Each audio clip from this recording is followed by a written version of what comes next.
Boa noite a todos. Mais uma vez estamos aqui com Isolamento Anatômico AMC, hoje no episódio 13 da primeira temporada.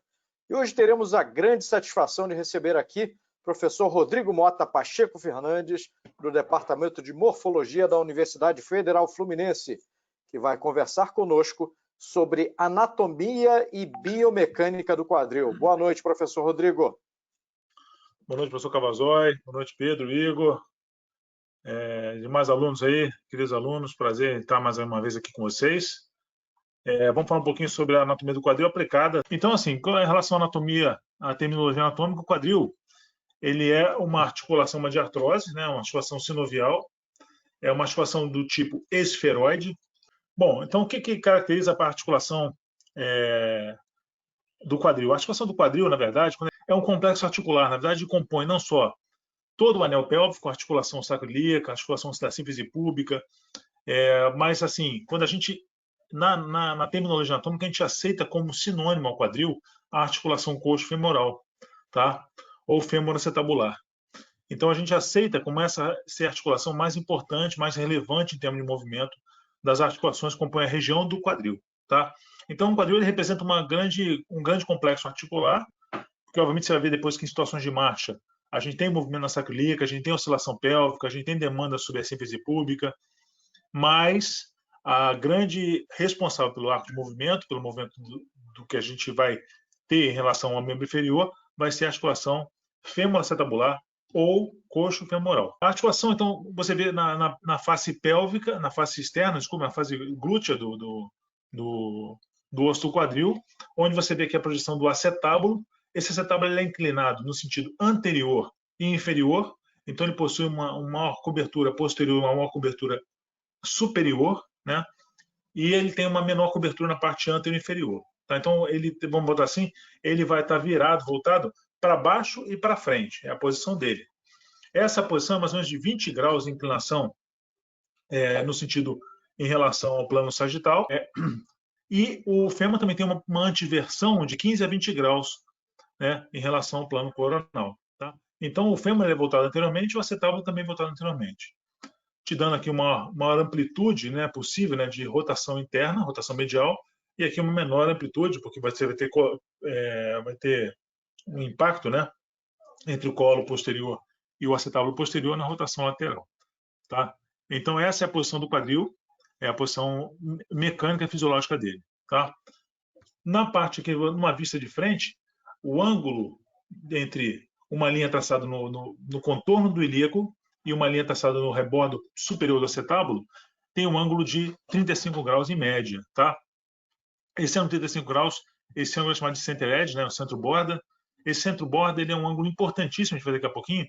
Então, esse é bem típico aí, um quadril do lado direito, o lado displásico. Você percebe aqui que você tem, de um lado, você tem uma cobertura acetabular superior, do outro lado, ele tem uma cobertura mais rasa. O center edge aqui, centro-borda, ele é muito estreito e acaba a cabeça saindo da sua posição superiormente, por força da musculatura que a gente vai ver daqui a pouquinho, a musculatura abdutora, que é muito forte aqui do quadril, e com isso, essa cabeça começa a deformar, ela começa a ter alterações degenerativas por uma carga distribuída de maneira não uniforme.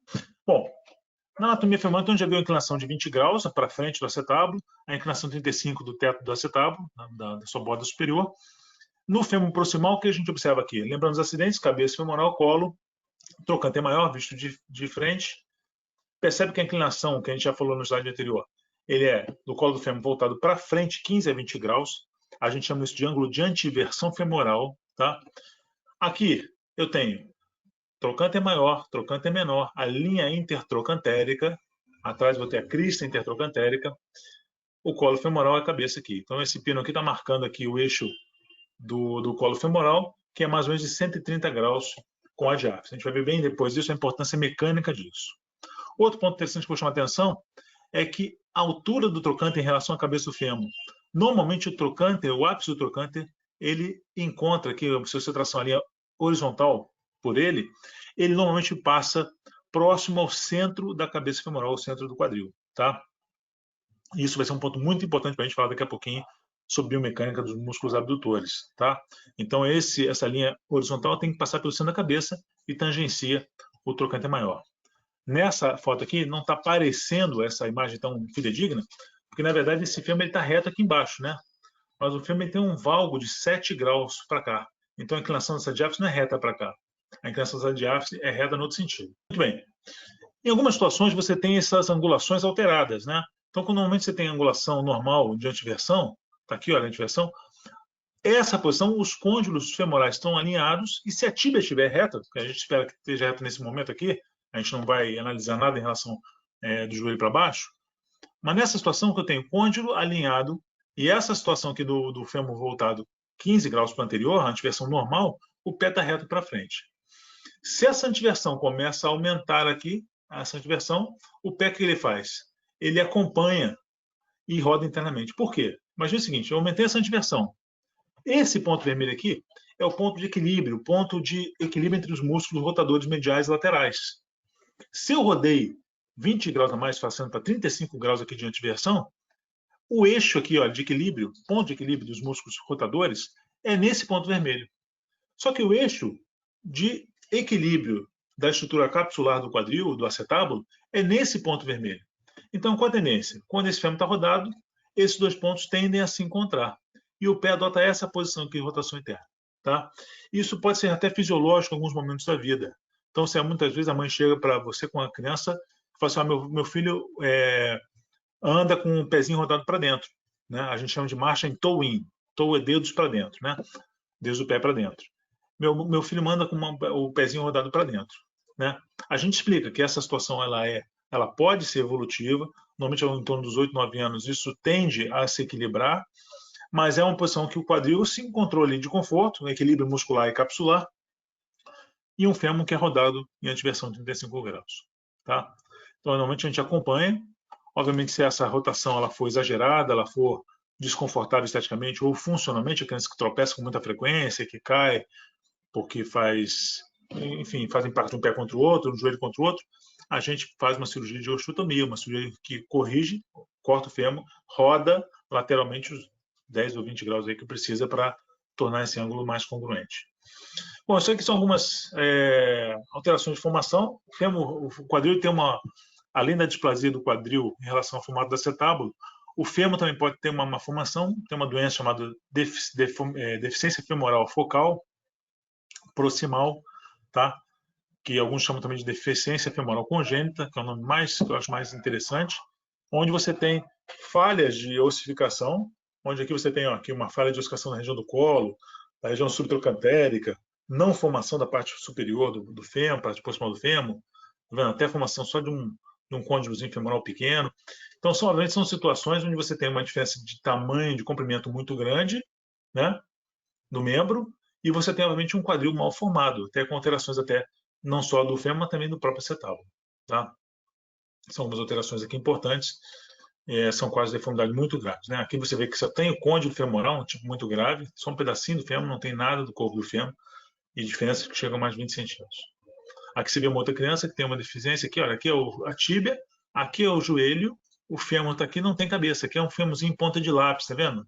Ele não tem, o acetábulo também, ele é mal formado. Tá? Então essa criança aqui, ele é eleito alguns procedimentos, aqui a gente faz um procedimento que é procedimento de King, que é um procedimento que você faz a fusão do fêmur, tá vendo? Aqui o côndilo, o joelho está aqui, né?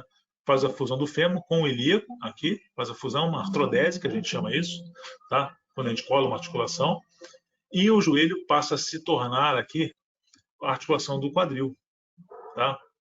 E aí duas alternativas.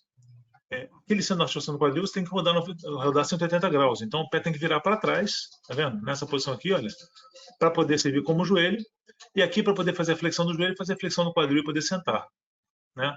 Então essa articulação vira a articulação do quadril com flexão, né? Obviamente ele não tem abdução aí, a gente tem uma abdução média de 8 graus para poder fazer higiene, poder relação sexual, tudo mais, e mantém aqui o membro, a parte de baixo rodado 180 graus, com muito cuidado na rotação aqui para você não ter lesão das estruturas neurovasculares, roda 180 graus, faz a fusão, o pé vira para trás, ou faz a amputação do pé e usa uma prótese com o joelho, ou faz uma prótese que inclui o pé, e o tornozelo vira o joelho.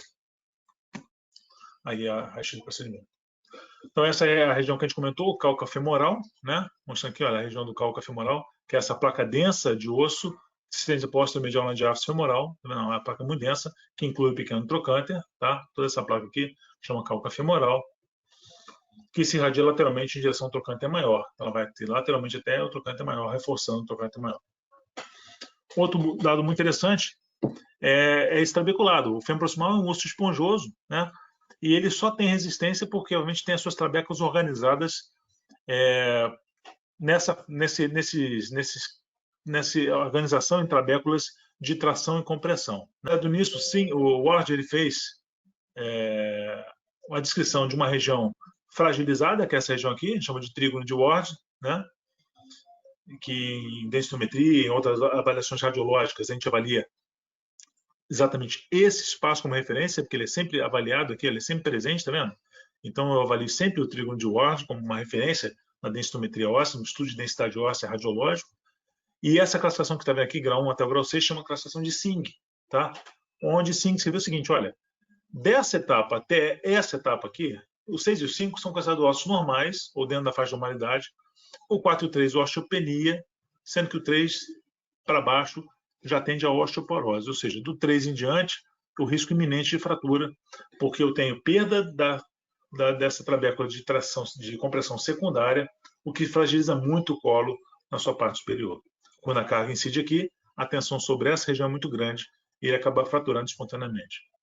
Bom, outro dado bastante interessante é que percebeu com um certo tempo, né, que alguns fêmures eles tinham alguma alteração, fêmur e acetábulo, né, uma alteração de contorno que aumentava o impacto na rotação, tá? E aí a gente classifica isso como impacto femoroacetabular, né? Onde você percebe a diferença aqui, ó, um lado normal, esse lado aqui da direita é normal, esse lado patológico. Desse lado aqui eu tenho a cabeça, o colo bem formado anterior e posterior. Desse outro lado você percebe que você tem uma formação óssea anterior que não deixa o colo se formar. Então o acetábulo que deveria encaixar aqui, olha, no movimento de rotação medial, acaba não conseguindo ou tendo impacto quando consegue encaixar. Isso leva a alteração, uma disfunção nessa parte da articulação e pode gerar um quadro de desgaste dessa cartilagem, desgaste da articulação do quadril precoce. Tá? Bom, baseado nesse formato, nessa mecânica que a gente falou agora há pouco, de ângulo de antiversão, de ângulo de cérvico diafisário, né, a gente vai observar que os design de material de substituição ou de fixação de fraturas do quadril obedece exatamente essa biomecânica. Bom, então só para mostrar aqui na imagem radiológica, a gente vai ver primeiro sempre aqui o isco alinhado ou não, que nesse caso tem uma alteração de alinhamento dos dois iscos de altura, tá vendo? Isso é uma alteração que pode ter sido feita durante a confecção dessa prótese aqui do lado esquerdo, né? O centro da cabeça em relação ao fundo acetábulo. O fundo acetábulo a gente observa a fóvea como um contorno assim, olha, cavidade da fóvea do acetábulo, tá? A gente chama isso aqui de teardrops, né? Gota de lágrima. E essa gota de lágrima representa que o acetábulo tem estoque, tem fundo ainda. Quando esse acetábulo ele começa a ser desgastado pela cabeça femoral com degeneração, esse teardrop ele some. Isso mostra que com uma certa frequência você pode ter uma luxação grave do quadril, que é onde a cabeça penetra para dentro da pelve. A gente chama isso de ortopelvis, tá? Mas é quando o fundo começa a desgastar, é uma lâmina de osso bem fininha e chega um ponto que a cabeça femoral ela penetra no fundo do acetábulo, faz uma fratura no fundo do acetábulo e luxa, sai do seu sítio original, para dentro da pelve. Bom, quando a gente falou em músculos adutores, a gente vai falar sobre isso algumas vezes agora, né? A gente remete a essa figura que é o mais importante em termos de biomecânica do quadril na marcha, tá? Essa figura é o que a gente chama de balanço de Powers, né? Que é o equilíbrio entre a força-peso dissipada aqui, olha, pelo centro do corpo, tá vendo? Aqui, força-peso, né? Apoiada aqui. O eixo de rotação do quadril marcado aqui nessa estrelinha, tá vendo? E como se fosse uma gangorra aqui, olha, o eixo de rotação do quadril e a linha marcando ali. Duas coisas. Primeiro, aqui o peso dissipando para cá, os músculos abdutores fixando aqui na pelve a musculatura, ligando aqui ao grande trocânter. Então, quando essas forças aqui estão em equilíbrio, a força entre eles faz com que o quadril fique estável. A força do quadril fique nesse sentido aqui, no sentido de estabilidade, no sentido do centro da articulação. tá? Então, essa balança ela é fundamental para o equilíbrio da pelve durante a marcha, para não ter oscilação da pelve durante a marcha. Quando você tira um pé do chão, a bacia ela tende a fazer uma pequena obliquidade, mas essa obliquidade ela é muito pequena. E, na verdade, os movimentos de abdução do quadril, o movimento de adução do quadril, não geram alteração da congruência dessa articulação. Imagina se eu tirasse aqui, se eu puxasse esse quadril aqui em adução aqui, contrair em adução. Essa força aqui, ela mantém a estabilidade do quadril para cá. Tá? Se eu não tivesse músculo abdutor, essa tenderia a sair nesse sentido para cá, quando eu faço adução. E a cabeça iria em direção lateral e luxaria para cá. Acontece muito em neuropata isso, tá? Tem muito doente neuropata que faz luxação espontânea do quadril, porque não tem musculatura abdutora, e quando contrai a adução, a cabeça acaba transladando para a lateral e sai para cá. Tá? Percebe que a gangorra ela é maior de um lado do que do outro, tá vendo? Então a força aqui ela tem que ser duplicada em relação à força-peso que está sendo dissipada aqui. Então olha o grau de estresse sobre essa musculatura que a gente vai ter na marcha. Né? A balança aqui, ela tendo um braço menor do que o outro, isso a gente chama de biomecânica de braço de alavanca. Né? É como você trocar o pneu, a roda do pneu do carro com uma chave de roda pequenininha. Quando você vai abrir aquele parafuso, a chave de roda em L, ela tem que ser grande. Quanto maior ela for, maior o braço de alavanca. Quando você abre a maçaneta de uma porta, a haste da maçaneta tem que ser longa. Se ela for muito curtinha, se você for abrir com miolo, você vai ter dificuldade. Isso é braço de alavanca. Esse aqui, ó, tem maçaneta curtinha aqui, ó, e essa maçaneta é longa. O braço de alavanca aqui é curto, o braço de alavanca aqui é longo. A força tem que ser menor aqui, tem que ser maior aqui para essa balança estar nivelada. Bom, outro dado interessante dessa anatomia é a sua parte ligamentar. A gente não fala tanto a parte ligamentar aqui, e ela é muito importante. Mas ela não é o fundamental. O mais importante é a musculatura e a congruência da articulação. Para você ter uma ideia, na cirurgia de artroplastia, muitas vezes a gente retira essa cápsula. Tá? Ela é ressecada, simplesmente. Forma-se depois uma fibrose, uma contenção ali que se assemelha a uma cápsula original. Mas ela é um fator de estabilidade importante.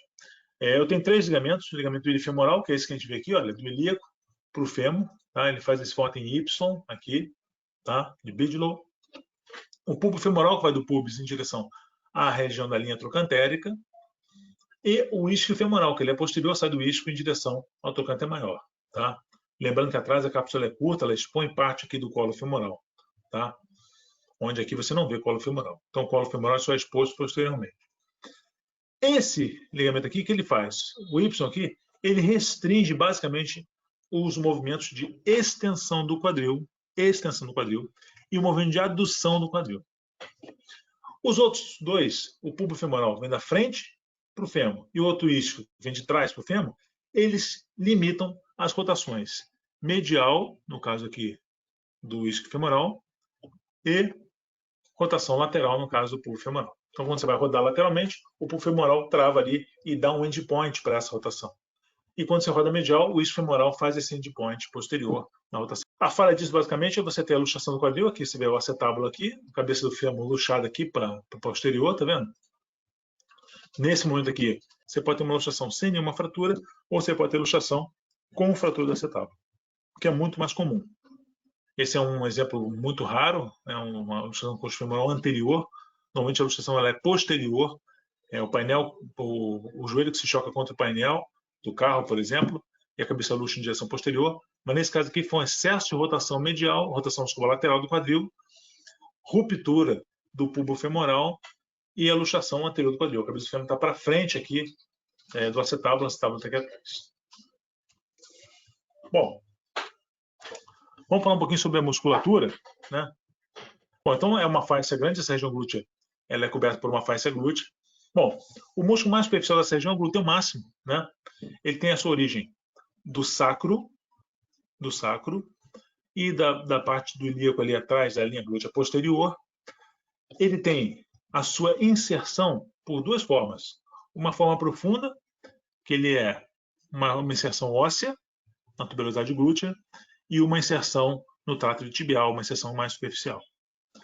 Bom, a função basicamente do glúteo máximo é a de extensão do quadril, onde ele compete aí em ação com os músculos posteriores da coxa, que tem origem no isquio, inserção na tíbia ou na fíbula, e rotação lateral e abdução. O glúteo máximo, como eu falei para vocês, ele é um extensor do quadril, inervado aqui pelo nervo glúteo inferior, está aqui, olha, sai abaixo do piriforme, nervo glúteo inferior, que tem a única função de inervar ele, tá? O glúteo máximo, então, ele é um músculo então, que tem essa função. Quando é que a gente diferencia a sua função em relação aos isquiotibiais? Veja essa imagem aqui à tua esquerda, né? Essa imagem é típica de uma marcha de um paciente com insuficiência do glúteo máximo, né? Ou com lesão do nervo glúteo inferior, que é a mesma coisa. Quando tem a lesão muscular ou tem a lesão do nervo glúteo inferior, a síndrome a gente chama de síndrome de insuficiência do glúteo máximo.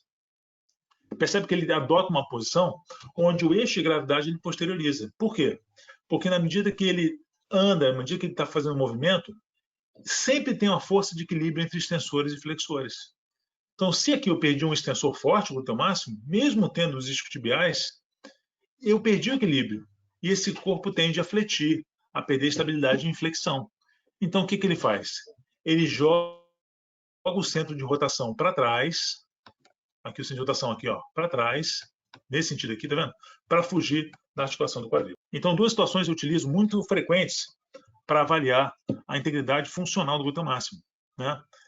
Não andar, não até correr. Essa criança anda, ela corre, mas quando eu peço para ela levantar do chão, tentar levantar sem usar as mãos, que é uma coisa fácil uma criança fazer, ela não consegue levantar. Então, essa criança foi colocada no chão, né? A gente olha, tenta não usar as mãos, mas mesmo usando as mãos, tá vendo? Olha, ela escala, ela vai botar a mão aqui no joelho, vai subindo, tá vendo? Olha, até chegar na posição de pé, tá? Isso aí é um sinal típico, chama sinal de Goers, tá? É um sinal típico de uma distrofia muscular, distrofia do Duchenne, que ela comete crianças nessa faixa etária aí de 5 a 9 anos, começa o quadro, e ela começa sempre com uma diminuição de força progressiva, começando sempre pela parte proximal do membro, tá? Sempre a parte proximal. Então, a criança que anda, até eventualmente corre com alguma dificuldade, com alguma claudicação, com insuficiência do glúteo, mas ela tem uma limitação, obviamente, de força. Então, a criança que não consegue sentar nem de uma cadeira sem usar as mãos e não consegue subir um degrau, tá? Por quê? Quando ele dobra o joelho, nessas situações, ele relaxa os isquiotibiais, ele perde extensores do quadril. O glúteo máximo dele não funciona. Bom, o músculo fundamental na marcha é o músculo glúteo médio, tá? O músculo glúteo médio, ele tem a origem aqui nessa região aqui, olha, entre a linha glútea inferior e a linha glútea anterior, desculpa, e a linha glútea posterior, então está aqui o glúteo médio, e a sua inserção no ápice do trocânter maior, tá? Então, nessa situação que ele tem aqui, olha, ele vai do ilíaco e vai até o ápice do trocânter maior, né? Aqui está a cápsula, aqui está o tendão com o tendão intermediário, o tendão do reflexo, né? Do reto femoral, espinha anterior, espinha anterior superior, aqui o glúteo médio. Então, nessa posição aqui, o glúteo médio, ele é o principal abdutor do quadril, tá? Ele é o principal abdutor do quadril. Quando ele traciona aqui, realmente ele vai fazer a abdução do membro. Ele é um pouco como, eu falo que ele é um análogo do deltoide do membro inferior, né? Porque, obviamente, a parte anterior dele é um pouquinho flexora, a parte posterior é um pouquinho extensora, a parte anterior roda um pouquinho interna, a parte posterior roda um pouquinho lateral. Então, obviamente, ele tem uma função muito parecida com o deltoide, só que não é um delta tão largo, a base do delta é mais estreita, tá? Então, ele é praticamente um abdutor. Mas ele é fundamental na marcha. Por quê? Ele é o responsável pela estabilização da bacia, da pelve, quando eu estou em marcha. Ou seja, o membro que eu estou em fase que eu chamo de balanço, tá? Esse membro que está suspenso, ele está balançando na marcha, né? A gente chama de fase de balanço. Ele, quando tira o apoio do chão, se esse glúteo médio aqui, olha, do lado esquerdo, não for funcional, a pelve do lado direito cai, tá? Então, o que mantém a pelve nivelada é a contração desse lado aqui, olha, puxando a pelve, abduzindo o quadril, levantando aqui esse ilíaco do lado direito, tá? Se ele não consegue fazer isso, ele tem uma marcha oscilante, como esse aqui, olha, uma hora desce um ilíaco, outra hora desce o outro, essa marcha oscila. A gente chama essa marcha de Trendelenburg, tá? É muito comum também o paciente ele se defender disso. Ele sabe que o quadril dele vai cair durante a marcha e ele usa o quadrado lombar, que está aqui, olha, lombar para cá, para fazer uma pré-tensionada ele levanta mais o ilíaco direito com o quadrado lombar antes de dar o passo. Então ele antecede isso. A gente chama isso de guinada do glúteo, tá? Esse é o exame físico do glúteo médio. A gente pede para ele levantar um lado, levantar o outro. Sempre a gente vai observar o contralateral. E aqui a gente, com o membro estendido, a gente faz o movimento de elevação de um membro, abdução, desculpa, do membro, para testar a força e testar a integridade do movimento. Também lembrar que é nesse ponto aqui, o tensor da fascia lata, o trato tibial, ele é também um abdutor. Então, muitas vezes, para fazer esse teste aqui, eu sensibilizo esse teste dobrando esse joelho. Quando eu dobro esse joelho, eu relaxo a inserção aqui na tíbia do trato tibial. Bom, isso aqui é um movimento natural, né, da marcha. Quando você faz o passo, existe um deslocamento do eixo aqui, 2 centímetros para um lado, 2 centímetros para o outro, né? Então você tem um deslocamento de eixo natural, o peso é dissipado para o lado de apoio, e existe uma obliquidadezinha pélvica pequena, né? Você vê que você perde aqui um pouquinho de altura em relação ao contralateral, né? Natural, mas quando essa oscilação aumenta, aí tem descrição de 2 ou 3 centímetros, você já tem uma marcha de insuficiência do glúteo, marcha de Trendelenburg. Essa é uma outra criança também que eu operei, olha só, cabeça femoral aqui, o trocânter, olha a distância aqui entre o ilíaco e o trocânter maior desse lado, olha a distância entre o ilíaco e o trocânter maior desse, tá vendo? Essa criança tem uma necrose parcial da cabeça do fêmur, chama doença de Pertz, né? A cabeça necrosou e acabou cometendo a cartilagem de crescimento do fêmur proximal. Você vê que desse lado ela tem cartilagem de crescimento, tá vendo? Olha, desse lado ela não tem cartilagem de crescimento. Ela fez uma fusão prematura. É uma menina de 12 anos agora. Ela ainda tem físio do trocânter, tá vendo? Olha, quer dizer, esse trocânter está crescendo, o colo não cresce, então a cabeça vai ficando pequena, o colo vai ficando pequeno. Então olha a diferença do tamanho do colo desse lado e a cabeça. Desse lado ela tem uma cabeça magna, que a gente chama, com colo curto, o trocânter ascendido, porque ele cresce e o colo não. Então essa criança ela tinha um glúteo médio que ficou muito frouxo, porque ficou pouca distância aqui, ó. Aqui ele está esticado, tensionado, aqui ele está frouxo, e além da diferença de membros, né? Então a gente fez aqui, ó, tiramos um triângulozinho aqui, ó, paciente minha também, tiramos o menino, aliás, né, o Lucas, tirou um pedacinho aqui, um triângulo, para descer o trocânter, como nossa imagem diz, né? Desce o trocânter para cá, colocamos um fixador externo para fazer alongamento ósseo nele e ele compensar a diferença. E esse está fora de lugar, perdão. Desculpa, depois a gente volta nessa imagem, tá? Botei fora de ordem. Bom, vamos lá. Continuando aí, então a gente falou sobre o glúteo máximo, a gente falou sobre a importância do glúteo máximo como extensor do quadril, a sua relevância e a sua diferença em relação aos músculos isquiotibiais na extensão do quadril. A gente falou dos músculos abdutores, o glúteo médio, e esse agora é o segundo músculo abdutor mais importante também, é o glúteo mínimo, tá? Ele é o segundo, ele é menos importante que o glúteo médio. Só para você ter uma ideia, sem o glúteo médio, né, se você lesionar o glúteo médio, se você cortar o nervo para o glúteo médio, você tem marcha de Trendelenburg. O mínimo não. Tá? O mínimo ele consegue manter a função só com glúteo. Então, o mínimo que ele faz? Ele tem origem aqui, entre a linha glútea inferior e anterior, então ele está aqui, olha, tá? Só que a sua inserção ela vem para frente do trocânter maior, tá? Então, quando ele contrai, além de abdução, que ele puxa nesse sentido aqui, ele faz rotação medial do quadril, porque a sua inserção ela é anterior, tá? Então, faz uma rotação medial do quadril. Está mostrado aqui, essa foto dá para ver melhor aqui, olha. O glúteo mínimo vindo aqui de trás e vindo lá para frente, ó, o grande trocânter está aqui. Esse aqui é o músculo piriforme e ele vindo lá para frente aqui, ó. Esse aqui é o músculo obtudor externo, aqui eu estou no conjunto dos gêmeos com o obtudor interno, tá?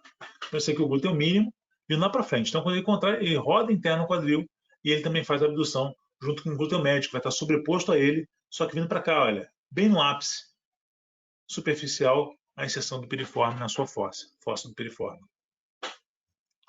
Bom, esses 3 músculos são levados aqui pelo glúteo superior, né? A área importante que a gente defende nas injeções intramusculares da região glútea, né? O quadrante central ali, então a gente sempre evita essa região central, obviamente, né? E essa região aqui ela é mais fácil, né? De você não ter nenhuma estrutura e não lesar nada. O glúteo é o glúteo superior mais importante dessa região glútea, porque tem inervação dos músculos abdutores, tá? E isso é muito importante na manutenção do equilíbrio pélvico na marcha. É o glúteo médio mínimo. O tensor da fascia lata, lembrando que o tensor da fascia lata ele é um músculo abdutor, né, pela sua inserção no trato tibial. Ele tem a inervação da região glútea que denota a sua origem biológica dessa região. Os músculos rotadores curtos, eu não vou entrar muito em detalhe não, mas eles estão em equilíbrio com o glúteo mínimo, né? Que é um rotador medial do quadril. Então, os rotadores curtos, laterais curtos, são feitos aqui pelo piriforme, né? Esse piriforme ele é um músculo abdutor, mais do que rotador, mas ele tem pouca força de abdução, porque ele é um braço alavanca muito curto. E os outros são todos rotadores laterais, quadrado da coxa, gêmeos e rotador interno. Tá? Bom, aqui o que a gente falou, olha, o trato tibial central, não é isso? Esse trato tibial, ele é um dos vamos dizer, ele está incluído numa região de fáscia, que eu chamo de fáscia lata, mas ele é um trato espesso central dessa fáscia lata, né? Aqui eu tenho a inserção do glúteo máximo no trato tibial e a inserção do tensor da fáscia lata, que tem essa origem aqui, olha, na parte anterior do lábio externo da linha da crista ilíaca e a inserção no trato tibial. A inserção deles em conjunto é no tubérculo lateral da tíbia. Bom, parte anterior aqui, eu vou falar bastante de dois músculos, não vou entrar em detalhes dos outros, não, vou entrar em dois músculos só. O sartório é um músculo bem simples, né? Ele é um músculo que vai fazer parte da pata de ganso, então ele tem ação no joelho, mas no quadril ele não tem uma função muito importante. Ele é um flexor do quadril, mas obviamente os dois flexores do quadril mais importantes, de maneira assim muito relevante, né, é o ilho-psoas e o reto femoral. O reto femoral, esse aqui é o mais anterior do quadríceps, né? Lembrar que ele é o único dos elementos do quadríceps que vai ter função sobre a articulação do quadril, então ele é o único biarticular, ele passa o joelho e passa o quadril, ele é um flexor do quadril e extensor do joelho, tá? Ele tem a sua origem na espinha ilíaca antera inferior, no tendão reflexo supracetabular e a sua inserção no tendão do quadríceps na patela. E o ilho-psoas, que é o principal flexor do quadril. O ilho-psoas é um principal flexor do quadril, ele tem sua origem na asa do ilíaco, né, o músculo ilíaco, na asa do ilíaco, na face glútea, na face pélvica do ilíaco, e vai ter sua inserção em conjunto com o psoas maior. O psoas maior que tem sua origem nos processos transversos de L1 e L4, e a sua inserção em conjunto com o ilíaco no trocânter menor, tá? Essa criança é uma criança neuropata, tá? É uma criança que tem uma paraplegia espástica, ou seja, o músculo paralisou em contração. Você vê que ela não consegue esticar o joelho dela é inflexo, tá vendo? E ela tem o quadril também inflexo. Então, olha só esse filmezinho dela aqui, isso é um pré-operatório, olha. Quando eu corrijo a lordose lombar, corrijo a posição lombar, boto a lombar reta, o quadril é fletido, tá vendo? E o joelho não estende, tá? Essa é a posição dela funcional. Ela, para fazer essa posição de extensão do quadril, ela é obrigada a aumentar a curvatura lombar. Por quê? Porque ele começa a puxar nas inserções na origem lombar do psoas maior e ele faz um aumento da lordose lombar para poder estender o quadril. É a maneira com que ele adapta, né, a posição, tá? É que não estende nada. E aqui o que eu fiz? Eu fiz uma liberação do quadril, do ilho-psoas, eu seccionei o ilho-psoas, uma parte dele, a parte tendinosa, um alongamento então, do ilho-psoas, e alonguei a parte dos músculos isquiotibiais do joelho. Então, olha o pós-operatório dela aqui, olha. Ainda flete um pouquinho, mas bem menos. O joelho estendido, tá vendo? Tá?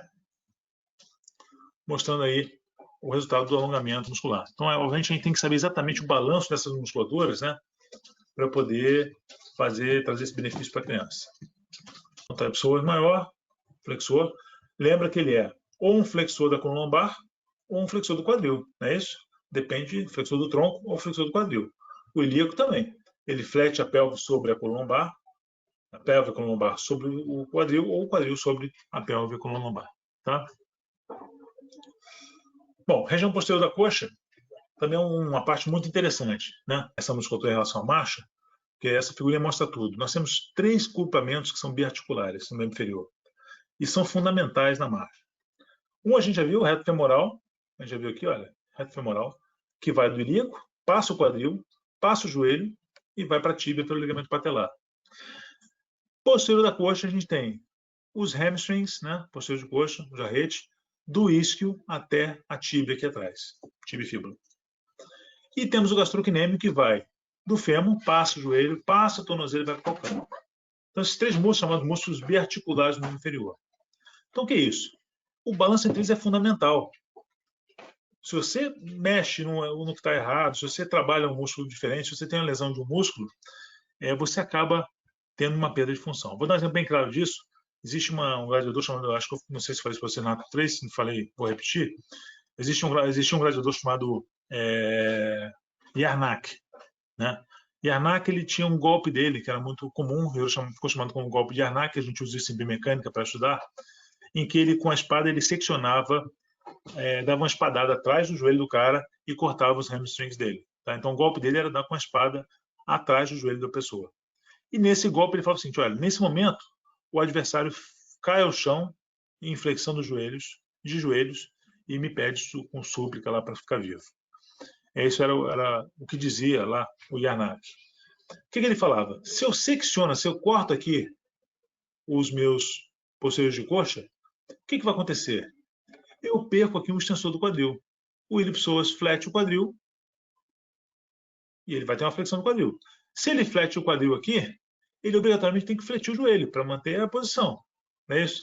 Se ele flete o joelho e eu não tenho aqui um extensor do joelho, que é eu não tenho aqui a musculatura posterior da coxa, ele acaba caindo no chão. Então eu tenho um balanço exatamente dessas 3 musculaturas para poder não ter a perda da função de marcha, a função de postura bípede. Isso mostra bem aqui, né? Posterior de coxa atrás, flexor do joelho, extensor do quadril, um balanço aqui com os flexores do quadril. Tá? Se eu perdi os extensores do quadril, o teu máximo sozinho não suporta, ele vai cair com a flexão do joelho. Flexão do quadril e flexão do joelho. Bom, só para lembrar, são 3 músculos posteriores de coxa, o semimembranoso, que tem origem no isquio, e a inserção posterior na tíbia. Essa inserção ele faz uma grande expansão posterior, que a gente já viu isso no joelho. Né? O semitendíneo, que também é conjunto com o semimembranoso, na parte posterior-medial, origem no isquio, e a sua inserção é em conjunto com a pata de ganso, como elemento mais posterior da pata de ganso, atrás do grácil e depois do sartório, na frente. E o bíceps da coxa com suas 2 cabeças. Uma cabeça com origem no isquio, inserção na cabeça fibular, e outra cabeça com origem femoral e inserção em conjunto na cabeça fibular. Bom, além de extensor do quadril, aqui a gente tem um dado muito comum aqui, que é quando você tem paralisia desses musculaturas posteriores de coxa. Isso é uma paciente também com poliomielite. O Stivella é fundamental quando você tem essa situação. No paciente que tem fraqueza dessa musculatura e ele não consegue contrapor aqui na marcha, né, o efeito do quadríceps em extensão. Então ele não contrapõe, aos poucos a cápsula posterior do joelho vai tensionando, adelgaçando, ficando fraca, e daqui a pouco o paciente tem uma deformidade grave assim, recurvada do fêmur. Né? A gente não tem como mudar essa anatomia muscular dela, a fisiologia muscular dela, porque ela tem poliomielite, então a gente faz um corte no osso aqui, e esse fêmur, nesse alinhamento aqui, a gente corta e faz uma osteotomia de extensão. Então essa é uma cirurgia óssea que a gente faz para dar esse padrão de marcha para ela aqui. Bom, e por último, os adutores, só para lembrar da função deles, né? A adução, importante, e o balanço, né, com o glúteo médio. Então, quando a gente fala em insuficiência do glúteo médio, a gente fala em deficiência de marcha, a gente lembrar que na insuficiência do glúteo médio, na insuficiência de abdutores, se eu tenho um adutor forte, eu tenho uma grave sequela disso, que é as contraturas aí em adução. Então, essa criança é uma criança neuropata, percebe para a gente entender um pouquinho a anatomia funcional dela aqui. Ela tem o iliopsoas contraído, então ela flete o quadril, não é isso? Olha aqui. Ó. Ela tem o joelho inflexo, que pode ser por contratura do gastrocnêmio, né? Lembrando que o gastrocnêmio tem origem femoral e inserção no calcâneo. Ele tem o pé equino por contratura do gastrocnêmio, tá vendo? Então, provavelmente o mesmo gastrocnêmio que está dobrando o joelho está fazendo o equino do pezinho dele. E ele tem uma contratura de adutores que faz com que ele junte aqui os joelhinhos e não consiga abduzir os membros inferiores. Se ele tiver insuficiência do glúteo, essa cabeça do fêmur vai começar a expulsar em direção posterolateral. Ele está em flexão e ele acaba criando uma luxação por espasticidade dessa articulação. Então, são casos bastante complexos aqui. Esse caso, por exemplo, tem que fazer a liberação do adutor, tem que fazer a liberação dos flexores do quadril, às vezes até o reto femoral, com muito cuidado para ele não perder a flexão do quadril, né? Então alongando e vendo como é que fica durante a cirurgia. E analisar muito bem se ele tem um déficit, se ele tem encurtado os músculos posteriores de coxa ou o gastrocnêmio. Porque se eu alongar errado aqui, vamos dizer que eu alonguei aqui o gastrocnêmio, né, ou o posterior de coxa, e não era um dos dois, eu errei na minha decisão, ele vai fletir o quadril e não consegue mais ter extensão do quadril, porque eu liberei os posteriores de coxa.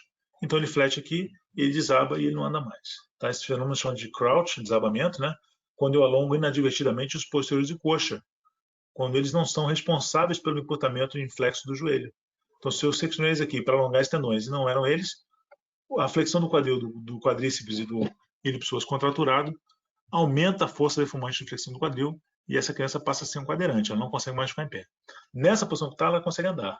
Se eu alongar errado o posterior de coxa e ele tiver esse flexo do quadril, ele tende a manter uma posição sentada sem conseguir mais ficar de pé. E é isso. Desculpa, foi muita coisa para uma hora aí, mas acho que deu para ter uma ideia assim. E a gente abrir para discussão aí, a gente tira umas dúvidas do que pintar aí de vocês.